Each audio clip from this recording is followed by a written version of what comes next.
Dear friends, आज से हम हमारा स्टैटिस्टिक्स का चैप्टर चालू कर रहे हैं। First chapter index number. ये जो इंडेक्स नंबर का चैप्टर है उसमें आप देख सकते हो कि फ्रंट पेज जो है, पहला जो पेज है उसमें आपको पूरे के पूरे फार्मूला दिखाई देंगे।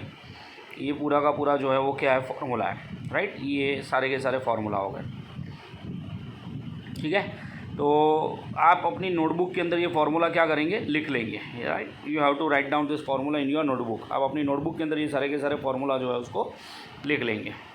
फाइन। अलग अलग टाइम पे अलग अलग फार्मूला यूज़ होंगे, पर पहले इसलिए दिए हुए हैं क्योंकि जब हम रिवीजन करने बैठेंगे तो ऑब्वियस है कि फार्मूला जो भी हम वो पहले वापस रिवाइज करेंगे, तो इसलिए ये फर्स्ट पेज पे आपको दे दिया है पूरा का पूरा formula. Okay, now will straight away go to what is index number. Basic understanding of the topic, और इसमें से MCQs पूछे जाते हैं, 1 मार्क क्वेश्चन भी पूछे जाते हैं। 1 मार्क क्वेश्चन वगैरह जो भी आएंगे वो इसी में से आएंगे। मैं एक ही चीज़ को 2-3 बार रिपीट भी करूँगा और आप अच्छे से सुनेंगे तो शायद हो सकता है कि आपको याद भी हो जाए। Basic understanding of topic index number. What is index number? The percentage change in the value of a variable. ठीक है, तोड़ फोड़ के पढ़ रहा हूँ। द परसेंटेज, पहला वर्ड क्या है, परसेंटेज। 60%, 70%, 80%, 90%, 100%, कुछ भी हो सकता है। The percentage change in the value of variable associated. Percentage change किस में करना है, इन the value of variable. What is the meaning of variable? Variable मतलब प्राइस जो चेंज होती रहती है, वेरिएबल मतलब वेट जो चेंज होता रहता है। ऐसा कुछ भी जो चेंज होता रहता है उसको हम कहेंगे वेरिएबल, ठीक है। तो वापस रिपीट कर रहा हूँ, द परसेंटेज चेंज पहला वर्ड है, द परसेंटेज चेंज। दूसरा, इन the value of variable, in the value of variable. Third, associated with any item, associated with any item. गेहूँ, चावल, पेट्रोल के प्राइसेस, केरोसिन के प्राइसेस, घर के प्राइसेस, लाइक दिस, कोई भी आइटम हो सकती है। मतलब गिवन पीरियड, करंट पीरियड, जैसे 2020 चल रहा है, 2020 चल रहा है, period compared to its value in the fixed base period, compared to its value to fixed base period। fixed base period का मतलब होगा कि आपका जो भी बेस पीरियड है, आप 1980 के प्राइस के साथ कंपेयर कर सकते हो, आप 2000 के प्राइस के साथ कंपेयर सकते हो। तो आप आज की प्राइस को कोई भी एक बेस ईयर के प्राइस के साथ, 2000 का प्राइस हो सकता है, 2010 का प्राइस हो सकता है, 2015 का प्राइस हो सकता है, उसके साथ आप उसको कंपेयर करते हो तो उसे कहा जाता है इंडेक्स नंबर, ठीक है। What is index number? वापस मैं रिपीट कर रहा हूँ मैं पूरे के पूरे अपने वर्ड्स को। The percentage change, number 1 the percentage change, right. Number 2, change किस में, इन the value of variable, in the value of variable, number 2। Number 3, associated with an item, associated with any item, ये number 3। For the given period, that is the current period, for the given period, that is the fourth part। Fifth, compared, compared, fifth compared, compare करना है, compared। Number 6, to its value in the fixed period, to its value in the fixed period is known as index number, right। तो 6 part में मैंने पूरी definition को तोड़ा है। Definition में वापस पूरी बोल रहा हूँ, the percentage change in the value, right, the percentage change, तो पहला हो गया। Number 2, in the value of variable, in the value of variable, number 2। Number 3, associated with any item. Fourth, for the given period. Fifth, compare to any fixed period is known as index number. तो सीधी सादी और सरल भाषा में index number का मतलब क्या हुआ? तो आप अगर किसी एक फिक्स ईयर के प्राइजेस के साथ, जैसे कि 2010 के प्राइजेस के साथ 2011, 2012, 2013, 2014, 2015 के प्राइजेस को अगर आप परसेंटेज चेंज में कंपेयर करते हैं तो उसे कहा जाता है इंडेक्स नंबर। जैसे कि मान लीजिए कि इन द ईयर 2000 1 किलो चावल का प्राइस था 100 रुपया, 2001 में हुआ 120 रुपया, 2002 में हुआ 130 रुपया, 2003 में हुआ 140 रुपया। तो यहाँ पर 2001 में उसमें जो बढ़ोतरी आई है वो 20% ही है, 2002 में जो बढ़ोतरी आई वो 30% की है, 2004 में जो बढ़ोतरी आई वो 40% की है। कैसे? तो जैसे मैंने आपको बोला 100 था, 120, 130, 140 हुआ बराबर, तो 100 के मुकाबले 20 बढ़ा, 30 बढ़ा, 40 बढ़ा, तो परसेंटेज में आप चेक करोगे तो परसेंटेज 20%, 30%, 40% बढ़ा। और ये कंपैरिजन को हम क्या कहते हैं? Index number. तो फिर से एक बार डेफिनेशन डियर फ्रेंड्स मैं वापस बोल रहा हूँ, ध्यान से सुनना। What is the meaning of index number? Number 1 the percentage change, number 2 in the value of variable, number 3 associated with any item for the given period, current period, compared to its value in a fixed period is called an index number. Compared to its value in a fixed period is known as index number. Definition बहुत अच्छे से याद रखना। कल मैं MCQ type आपसे जब question पूछूंगा तो ये ज़रूर पूछूंगा, ठीक है। और ये वीडियो ख़त्म होने के बाद आपको मुझे बताना है, ठीक है। जैसे मैं अभी बोल रहा हूँ कि 2000 के अंदर चावल का प्राइस 100 रुपये किलो था। कितना था? 100 रुपये किलो। तो वीडियो ख़त्म कर लो जब आप, तो मुझे प्राइवेट में एक मैसेज कर देना कि चावल का प्राइस कितना रुपये किलो था, जिससे मुझे भी पता चलेगा कि आपने वीडियो देखा या नहीं देखा। Okay, moving ahead. ओके, अब उसके बाद सेकंड जो भी मैं बोलूँगा वो टॉप पे होगा, उतना ध्यान रखना बेटा, ठीक है। आपको दिखाई दे रहा होगा। An index number is a relative number. काफ़ी बार पूछा जाता है whether index number is a relative number और नॉन रिलेटिव नंबर और रियल नंबर और नॉट रियल नंबर। तो इंडेक्स नंबर कैसा नंबर है? रियल नंबर है। वो क्या एक्सप्रेस करता है? रिलेशनशिप एक्सप्रेस करता है। क्या एक्सप्रेस करता है? रिलेशनशिप एक्सप्रेस करता है। किसके बीच में? बिटवीन टू वेरिएबल्स और two group of variables. Between two variables, दो वेरिएबल के बीच में, या फिर दो अलग अलग ग्रुप के वेरिएबल्स के बीच में। अगर one of the group is used as base, जिसमें एक ग्रुप को हम बेस की तरह यूज़ करते हैं।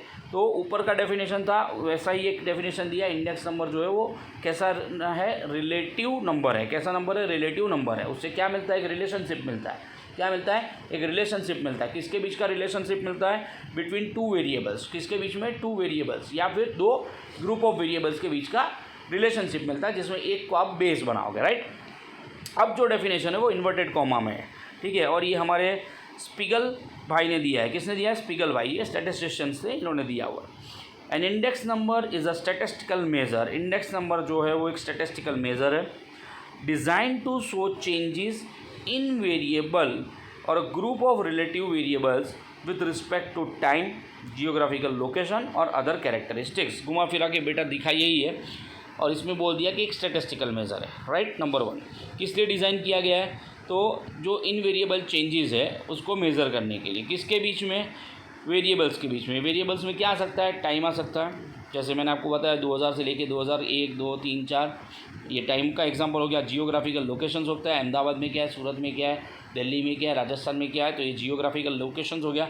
और एनी अदर कैरेक्टरिस्टिक्स या फिर और कोई कैरेक्टरिस्टिक्स पे भी ये बेस हो सकता है, राइट। तो इंडेक्स नंबर एक स्टैटिस्टिकल मेज़र है जिसको डिज़ाइन किया गया है ताकि हम क्या कर सकें? चेंजेस मेज़र कर सकें। किसके बीच में चेंजेस मेज़र कर सकें? तो टाइम के बीच में, जियोग्राफिकल लोकेशंस के बीच में या अदर कैरेक्टरिस्टिक्स के बीच में, right. Characteristics of index number, ये बहुत ही इंपॉर्टेंट सवाल है। काफ़ी बार 3 मार्क के अंदर पूछा जाता है, या फिर इसमें से ही MCQs बना करके पूछ लेते हैं या 1 मार्क क्वेश्चन बना करके पूछ लेते हैं। What is the characteristics of index number? Index number is free from the unit as it is a relative measure. Index number is a free from unit. Underline कर लेना, फ्री फ्रॉम यूनिट मतलब इसमें rupees, litre, metre, centimetre ऐसा कुछ use होता नहीं है। Repeat कर रहा हूँ मैं अपने words. Index number is a free from unit as it is a relative measure. ये रिलेटिव मेज़र होने की वजह से इसमें rupees, centimetre, metre, foot, square feet ऐसा कुछ भी आता नहीं है। It is free from unit. Underline कर लेना, फ्री फ्रॉम यूनिट। वापस बोल रहा हूँ, अंडरलाइन कर लेना, free from unit. You can see, देखो यहाँ पर बहुत ही क्लियर कट मैनर में क्या लिखा हुआ है, सॉरी,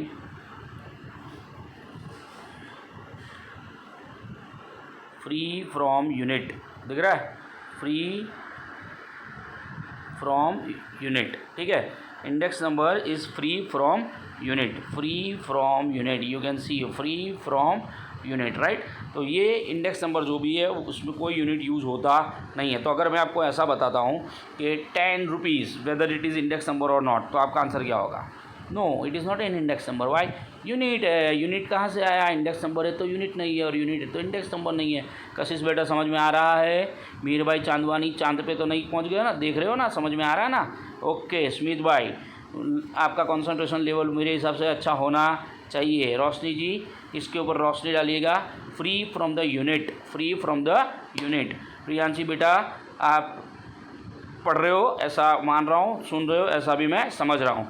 जिनके नाम नहीं दिए उनके नाम बाद में आ जाएंगे, तो ये मत सोचना कि हमारे नाम तो दिए ही नहीं, सर के लिए हम क्या कुछ नहीं है। ऐसा नहीं है बेटा, आपके भी नाम आएंगे, धीरे धीरे आएंगे, ठीक है। Index number is free from the unit, वो फ्री फ्रॉम द यूनिट है, मतलब उसमें रुपीज़, लीटर, मीटर, सेंटीमीटर ऐसा कुछ भी आता नहीं है। ये change in the values of the variable having different units can be compared using index number. ठीक है, क्या लिखा हुआ है? Change in the value of variable having different units. Different units होने के बावजूद भी किसी चीज़ में चेंज हुआ तो वो इंडेक्स नंबर के बेसिस पे जाना जा सकता है। Index number is a comparative measure. तो दूसरी कैरेक्टरिस्टिक्स क्या है? Index number is a comparative measure, right? Comparative measure. Index number is relative measure showing percentage change. आपने ऊपर भी डेफिनेशन में भी देखा, उसमें भी मैंने बोला था रिलेटिव मेजर है। क्या दिखाता है? Percentage change. तो वही थर्ड कैरेक्टरिस्टिक्स में लिखा हुआ है। Index number is a special average. ये क्या है? एक तरह का एवरेज है, ज्योमेट्रिक मीन है। कौन सा एवरेज है? ज्योमेट्रिक मीन है। वापस बताता हूँ, हमने 11th स्टैंडर्ड में measures of central tendency chapter किया था, उसमें ज्योमेट्रिक मीन आता था। तो ये क्या है? ये ज्योमेट्रिक मीन है, right? Index number is a special average, it has all the characteristics of an average. Average में जितनी कैरेक्टरिस्टिक्स होती है वो सारी की सारी कैरेक्टरिस्टिक्स भी इंडेक्स नंबर के अंदर होती है। तो index number is a special average, it has all the characteristics of an average. Average की सारी कैरेक्टरिस्टिक्स उसके अंदर होती है। The situation at two different periods can be compared by ratio with a standard that is base period using the index number. The situation at two different periods 2000 को 2001 से compare करना। दो डिफरेंट पीरियड का जो situation है उसको हम compare कर सकते हैं, that we can compare with the standard. मतलब एक स्टैंडर्ड में हमने ईयर ले लिया 2000, उसको बेस ईयर बना करके हम कंपेरिजन कर सकते हैं। तो दिस इज द कैरेक्टरिस्टिक्स। एक बार वापस बता रहा हूँ, 5 कैरेक्टरिस्टिक्स दिए हैं। कितने? 1 2 3 4 5। रिपीट कर रहा हूँ, 1 2 3 4 5। व्हाट इज कितने नंबर ऑफ कैरेक्टरिस्टिक्स है? 1 2 3 4 5। 5 कैरेक्टरिस्टिक्स आर देयर। विशाल देवरे 5 कैरेक्टरिस्टिक्स है बेटा, अगर सो रहे हो तो जाग जाना, ठीक है। विवेक लंबू समझ में आ रहा है ना? 5 कैरेक्टरिस्टिक्स दिए हुए हैं। कशिश बेटा 5 से होता है पंजा, पंजे में घुसा है आपका पूरा का पूरा सर गंजा, ठीक है। Okay, characteristics of index number. Number 1, index number is free from the unit. Index number जो है वो पूरी तरह से यूनिट से free, it is a totally free from unit. ये जो भी है वो कैसा है? Free from unit. ये रिलेटिव मेजर है। ये कैसा मेजर है? It is relative major. Change in the value of variable having different units. दूसरा ये कंपेरेटिव मेजर है। अब इतना याद रखो, फ्री फ्रॉम यूनिट है, रिलेटिव मेजर है, कंपेरेटिव मेजर है, दूसरा कैरेक्टरिस्टिक्स है। तीसरे में लिखा हुआ है relative measure showing percentage change, showing percentage change. चौथा है वो स्पेशल एवरेज है, तो एवरेज के भी सारे कैरेक्टरिस्टिक्स उसके अंदर छुपे हुए हैं। और आखिरी में लिखा हुआ है कि एक ईयर को बेस बना करके दूसरे ईयर के साथ कंपेयर करना, that is what is to be considered as index number, ठीक है। तो ये 5 कैरेक्टरिस्टिक्स है। हम जब कल ऑनलाइन डिस्कशन करेंगे तो ये कैरेक्टरिस्टिक्स जो भी होगी वो मैं आपसे पूछूंगा, एंड आशा रखूँगा कि आप मुझे उसका सही उत्तर बताएंगे, ठीक है। I am very much hopeful कि you will go through this and you will tell me the right answer tomorrow. Okay friends, now what is the use of index number? Sir ये सब आप स्टेटिस्टिक्स पढ़ाते रहते हो यार, क्या classroom के अंदर क्या है यार, बस पढ़ लेने का कुछ काम भी है इसका। देखो काम का नहीं हो तो हम पढ़ाते ही नहीं बराबर, तो हम रटवा देते कि भाई इतना याद रख लो, ध्यान रख लो, छोड़ दो। तो यस ऑफकोर्स ये काम का है, ऐसा नहीं कि काम का नहीं है, ठीक है फ्रेंड्स। तो ध्यान रखना, बहुत ही इंपॉर्टेंट चीज़ आपके साथ डिस्कस करने जा रहा हूँ। Use of index number. What is the use of index number? The index number is used in various fields in the current revolutionary age, ठीक है। ये सब लवा रहा है, उसको सब याद रखने की ज़रूरत नहीं है, हम मेन यूज़ पे जाएंगे। Index number is a useful statistical tool to study the changes in the given economic, political, social and industrial activities. So 4 activity याद कर लो। EPSI, EPSI कौन सी P? EKP, अब सब E है तो P भी E है, ठीक है। इलेक्ट्रॉनिक कॉमर्स आता ना, वैसे ये इलेक्ट्रॉनिकली P के साथ I को याद रखना पड़ेगा भैया। PSI ये इलेक्ट्रॉनिक PSI है। कौन है? Electronic PSI। E for economic, P for political, S for social and I is for industrial activity. EPSI, EPSI, EPSI, EPSI, E for electronic, yes, sorry, E for economic, P is for political, S is for statistical, and I is for industrial. तो EPSI जो है उसमें जो changes आते हैं उसको study करने का टूल है, उसको स्टडी करने का क्या है, ये टूल है, स्टैटिस्टिकल टूल है. Is it clear? फाइन, बढ़ता हूँ आगे. Index number provides important guidance for planning the economic development. ठीक है, दूसरा यूज़ क्या है, तो भाई प्लानिंग करने में यूज़फुल है. क्या प्लानिंग करना है भाई, इकोनॉमिक डेवलपमेंट का प्लान करना है, उसके लिए यूज़फुल है. Of a country as it gives a comparative study of economic and industrial scenario of the country. ठीक है, जो भी इकोनॉमिक और इंडस्ट्रियल सिनारियो कंट्री का है उस इंडस्ट्रियल सिनारियो को कंपेयर करने के लिए बहुत ही काम का है. तो यू कैन अंडरस्टैंड कि जो इकोनॉमिक प्लानिंग वगैरह होती है उसमें भी इंडेक्स नंबर का काफ़ी यूज़ होता है. Government time to time, quarter to quarter, आपको शायद पता होगा कि होलसेल प्राइस इंडेक्स बताती है इन्फ्लेशन कितना बढ़ा कितना घटा. हर 3 महीने के बाद बेटा ऐसा डेटा गवर्नमेंट को देना पड़ता है कि महंगाई बढ़ी या महंगाई घटी. तो गवर्नमेंट जो डेटा देती है महंगाई बढ़ी या महंगाई घटी वो इसी के बेसिस पे देती है. ठीक है, इंडेक्स नंबर के बेसिस पे. तो that is the biggest use of the index number. Some of the usages of the index numbers are as follows. ये ऊपर जो थी वो पूर्व भूमिका थी, अब ये जो दिए हुए हैं, ठीक है, ये आपको कुछ यूजेस दिए हुए हैं, आपको दिख रहा है, मस्त मज़ेदार लिस्ट है, टेंशन मत लो, मैं हूँ ना, हम याद कर लेंगे. ठीक है, ओके, फाइन इनफ. तो पहला यूज़ क्या है, number 1, index number for trade. Trade में यूज़ होता है, ट्रेड मतलब business, you can understand, trade मतलब business. This index number provides useful guidance to study the general situation of economic activities of a business and trade in the country. तो आपको 2 word को underline करके रखना है. एक word आपका हो जाएगा इकोनॉमिक,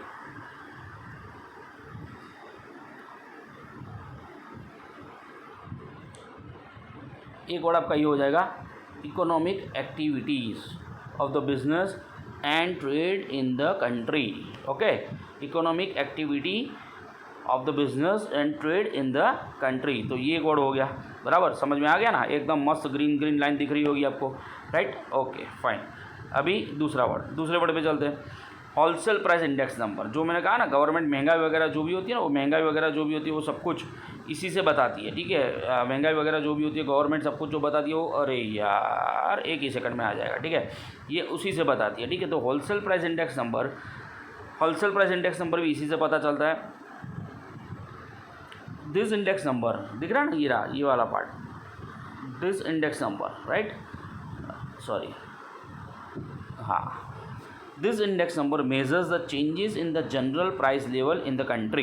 कंट्री का जो जनरल प्राइस लेवल है, जैसे हमने बोला ना, गवर्नमेंट इन्फ्लेशन का जो डेटा देती है ना बेटा, वो इसी की बेसिस पे देती है. दिस इंडेक्स नंबर इज़, ये जो आपको आगे दिख रहा है,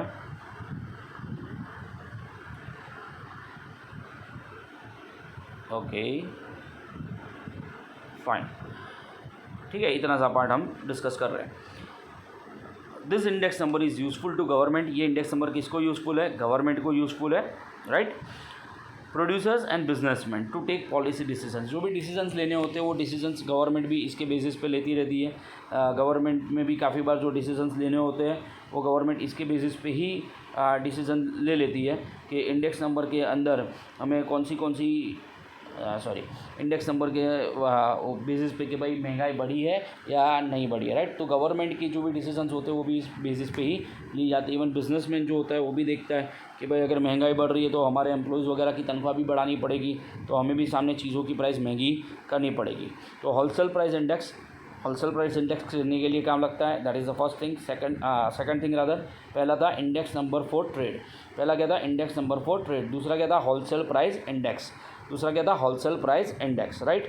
तो हम याद रखेंगे आई डब्ल्यू, कौन डब्ल्यू, टू डब्ल्यू, समझा. आई डब्ल्यू, कशिश बोल, आई डब्ल्यू बोल, कशिश आई डब्ल्यू.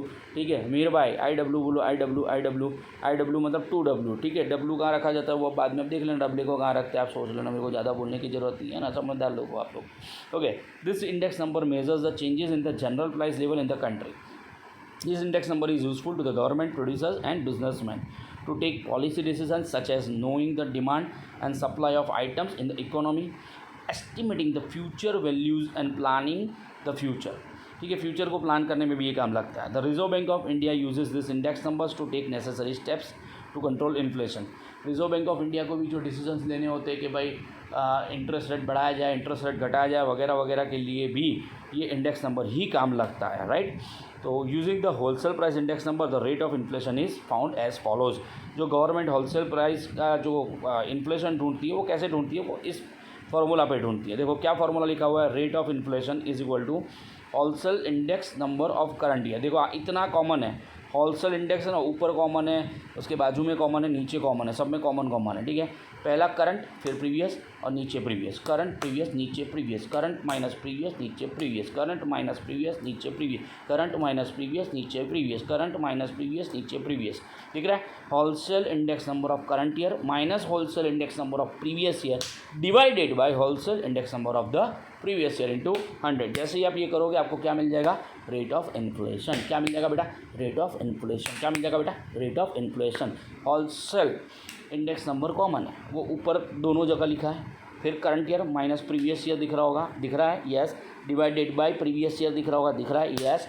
इंटू 100 करोगे, you will get it, right. पहला क्या था, आई। पहला क्या था, आई। कौन आई, कौन आई, कौन I, index number for trade I. कौन I, index number for trade I. दूसरा क्या है, होलसेल प्राइस इंडेक्स नंबर। दूसरा क्या है, होलसेल प्राइस इंडेक्स नंबर, ठीक है।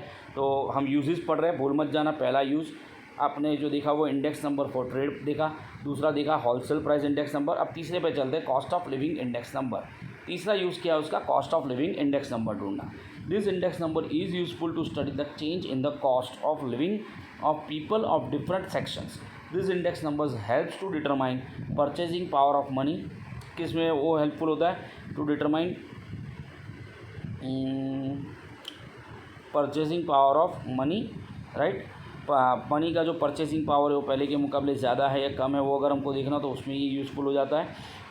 तो वही लिखा हुआ है, राइट। जैसे एक एग्जांपल ले लेता हूँ, आपके दादाजी से कभी आपने सुना होगा कि भाई हमारे ज़माने में तो 1 रुपये में बहुत सारी मूंगफली आ जाती थी। आज आप 1 रुपया लेकर जाओ तो आपको मूंगफली तो बहुत दूर की बात, एक चॉकलेट भी खाने को मिल जाए तो बहुत ज़्यादा हो जाएगा, राइट। तो यही चीज़ यहाँ पर है कि भाई कोई कंपलसरी नहीं है कि आपको चॉकलेट खाने मिलेगा ही मिलेगा। हो सकता है कि चॉकलेट खाने मिल भी जाए और ये भी हो सकता है कि चॉकलेट खाने ना भी मिले, राइट। तो जो भी आपका पूरा का पूरा इंडेक्स नंबर है, वो इंडेक्स नंबर से आपको पता क्या चलता है, तो ये पता चलता है कि आज का कॉस्ट ऑफ लिविंग क्या है। 1 रुपये में पहले मूंगफली मिलती थी, अभी मूंगफली मिल सकती नहीं है। क्यों, क्योंकि पहले के मुकाबले उस 1 रुपये का वैल्यू बहुत ज़्यादा कम हो चुका है। तो वही लिखा है कि cost of living of people of different section, इससे पता चलता है। इससे पता चलेगा कि आपको बोनस मिला है, वो बोनस एक्चुअली सही मिला है कि नहीं मिला है, आपकी जो वेजेस है वो एक्चुअली महंगाई के हिसाब से बढ़े हैं या नहीं बढ़े, राइट। तो पहला क्या था, आपको याद होगा, पहला क्या था, IW, बराबर। पहला क्या था, IW, फिर CIWC। हम क्या याद रखेंगे, IWC। क्या याद रखेंगे, IWC। क्या याद रखेंगे, IWC। क्या याद रखेंगे, IWC। क्या याद रखेंगे, IWC। पहला आई क्या था, तो वापस मैं आपको बता देता हूँ, ध्यान देना, इंडेक्स नंबर फॉर ट्रेड। तो आप क्या करो, इंडेक्स नंबर वर्ड को छोड़ दो, खाली आप ट्रेड याद रखो। तो आप उल्टा कर दो, TWC कर दो। क्या करो, TWC, T is for trade, आगे इंडेक्स नंबर चिपका देना। फिर index number for wholesale price index, ऐसा भी कह सकते हो, wholesale price index number for wholesale price कर देना, चलेगा, ठीक है। उसके बाद index number for cost of living, तो आप क्या याद रखो, TWC, T is for trade, yes, W is for wholesale and C is for cost of living, C is for cost of living, right। तो in this manner we can go ahead। फिर H human development, फिर H किसके लिए, human development. Human development मतलब standard of living, लोगों का कितना बड़ा, लोगों का लाइफ एक्सपेक्टेंसीज जो भी है वो कितना बड़ा, लेवल ऑफ एजुकेशन जो है वो बढ़ा कि नहीं बढ़ा, that is what is to be considered as human index. देखो मैं यहाँ पर आपको हाईलाइट करके उस चीज़ को दिखाता हूँ।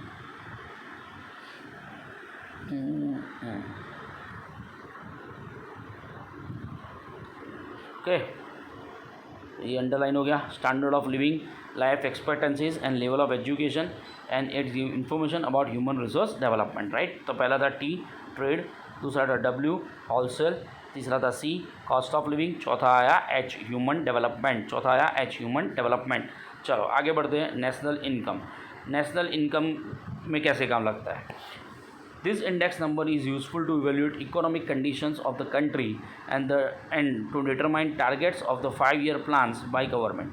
The suggestions for the increasing the national income को कैसे बढ़ाया जाए, production and per capita income of the country can also be given using the index number। Index number के बेसिस पे आप पर कैपिटा इनकम भी जान सकते हो। पर कैपिटा इनकम का मतलब हमारी कंट्री के जितने भी लोग हैं उसकी पर पर्सन कितनी इनकम होती है वो भी अगर हमें जानना है तो वो भी हम किसके थ्रू जान सकते हैं, नेशनल इंडेक्स नंबर के थ्रू जान सकते हैं, राइट। तो वो आपको दिया हुआ है।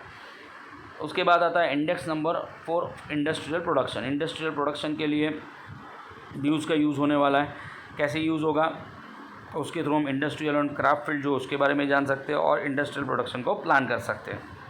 इसको वर्ड टू वर्ड बेटा रट्टा मारने की आदत नहीं है, पर ये जो टाइटल्स है वो सारे के सारे अपने को एकदम अच्छे से याद होने चाहिए, ये ज़रूरी है। उसी तरीके से एग्रीकल्चरल प्रोडक्शन जानना है आपको कि पिछले साल कितना था, इस साल कितना है, तो उसके लिए भी आप क्या कर सकते हो, इंडेक्स नंबर का इस्तेमाल कर सकते हो, राइट। तो पहले वापस में एक बार रिपीट करना चाहूँगा। पहले हमने देखा टी इज़ फॉर ट्रेड, उसके बाद देखा डब्ल्यू इज़ फॉर होलसेल, फिर देखा C is for cost of living, उसके बाद देखा एच ह्यूमन डेवलपमेंट, उसके बाद देखा एन नेशनल इनकम, ठीक है।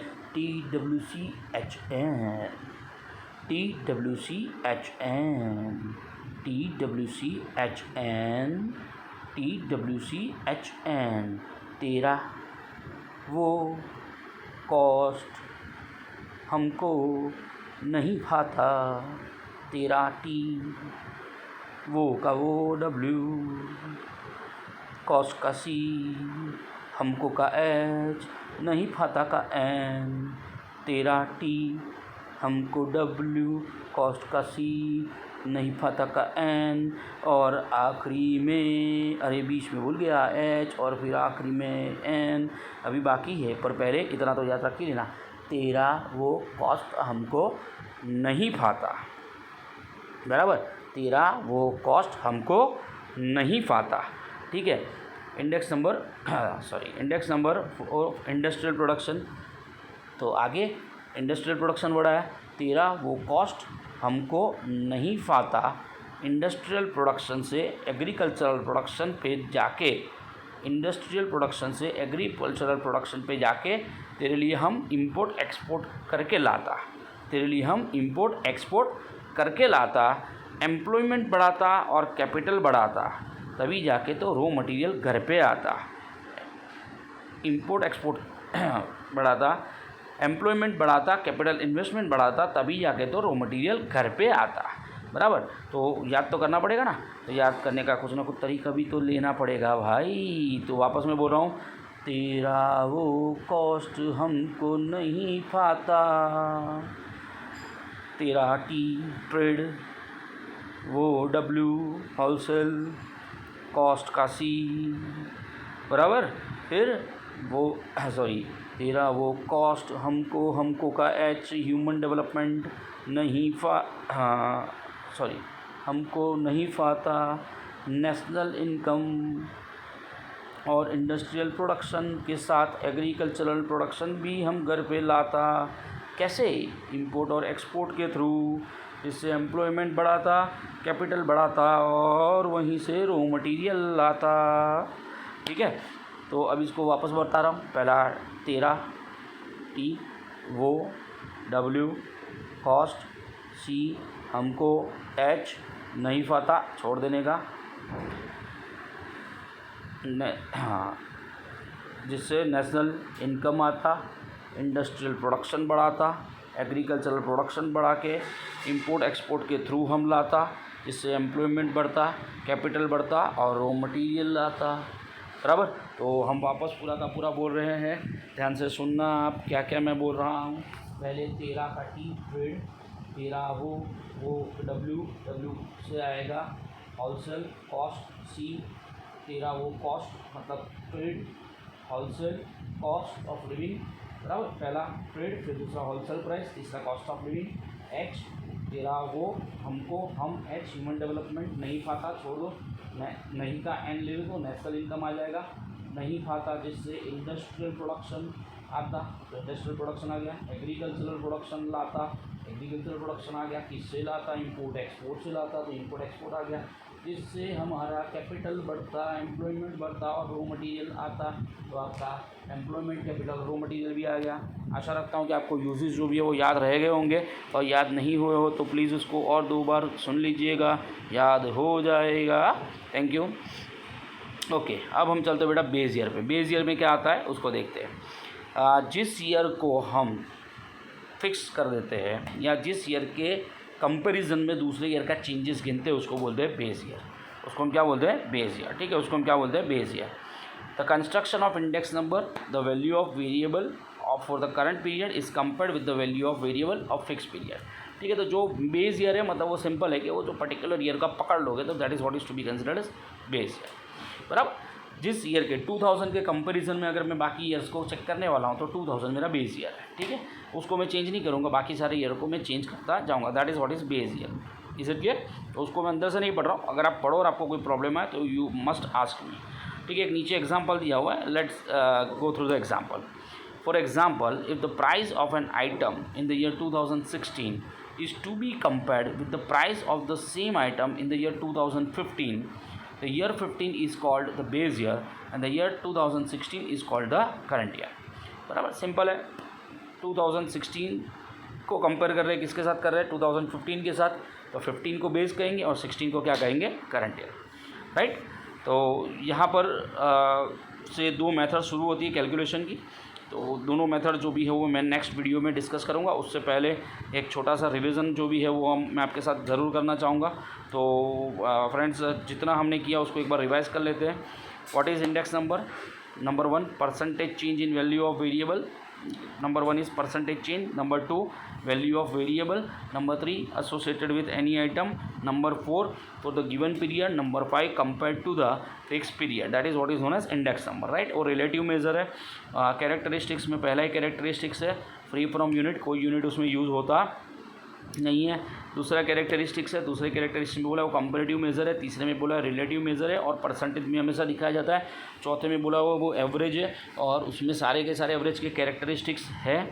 Situations at two different periods can be compared, दो अलग अलग पीरियड की सिचुएशंस को आप कंपेयर कर सकते हो। What is the use of index number? तो मैंने पूरा गाना आपके सामने गा लिया, वापस मैं गा रहा हूँ। तेरा वो कॉस्ट हमको नहीं पाता, industrial production, agricultural production, export import से एम्प्लॉयमेंट, कैपिटल और रॉ मटेरियल आता।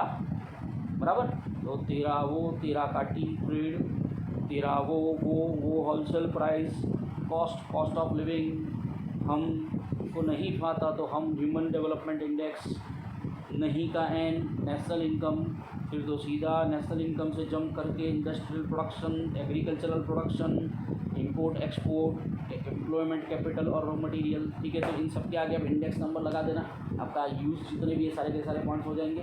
Use for trade number 1, W, use for wholesale price number 3, use for cost of living index number 4, use for human development number 5, use for national income, use for industrial production, use for agricultural index number used for agricultural production, index number used for industrial production, index number used for